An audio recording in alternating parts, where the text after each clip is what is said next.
सर्वांचं स्वागत आहे आपल्या लोकप्रिय यूट्यूब चॅनलवरती।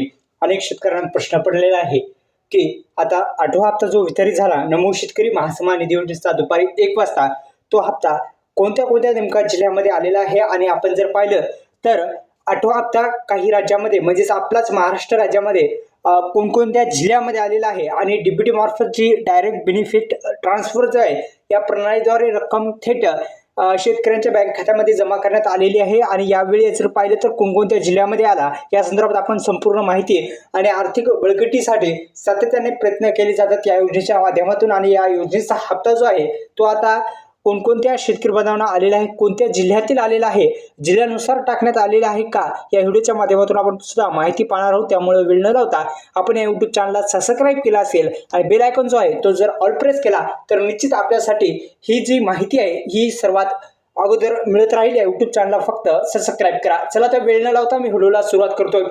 नमो शेतकरी योजनेचा 8वा हप्ता राज्यातील शेतकऱ्यांच्या बँक खात्यामध्ये थेट जमा करण्यात येणार आहे। तब्बल 29 लाख शेतकरी बांधवांच्या खात्यावरती हा जो लाभ आहे तो मिळालेला असून शासनाच्या माध्यमातून शेतकऱ्यांना आर्थिक बळकटीसाठी सातत्याने प्रयत्न केले जात आहेत।